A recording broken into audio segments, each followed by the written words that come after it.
Ang Ginoo maada haiyo.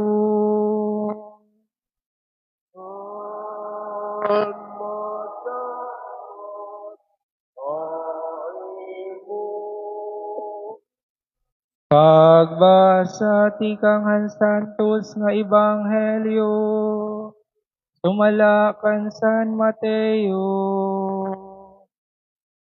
Paghimayaon ka, Ginoo.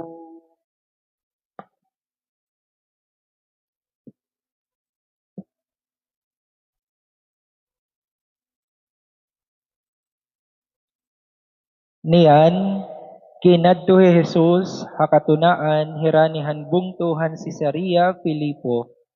Nandito ginpakianhan niya an iya mga tinun-an.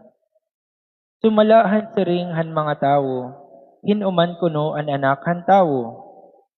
Nagbaton hira, may da nasiring nga hiya amoy Juan nga parabunyag. Nasiring an iba nga hiya amoy Elias. Nga nasiring naman liwat an iba nga hiya amoy Jeremias o usahan mga manaragna. Nagpakianahi Jesus sa ira, anha iyo, hinuman ako.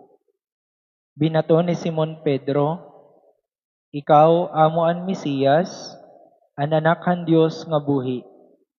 Ginsiring hiya ni Jesus, palaran ka Simon nga anak ni Juan, kay waray umabot ha imo ini nga kamatuuran, ti kang hinbisan hino nga tawo, kundi iginhatag ini ha imo han akon amay halangit. Sanglit nasiring ako ha imo, ikaw hi Pedro, ngan habawbaw hini nga bato, titindugon ko an akon singbahan. Ngan diri makakadaog hini an gahumhan kamatayon. Ihahatag ko ha imo an mga yawi han ginhadian han langit. An imo diri hubaran din hatuna, diri man liwat huhubaran didto ha langit. Nganan imo hubaran din hatuna, huhubaran man liwat didto ha langit.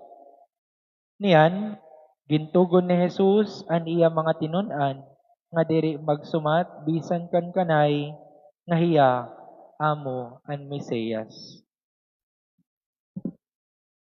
Kabugtuan an Ebanghelyo hanaton Ginoo. Pagdayaon ka, Kristo.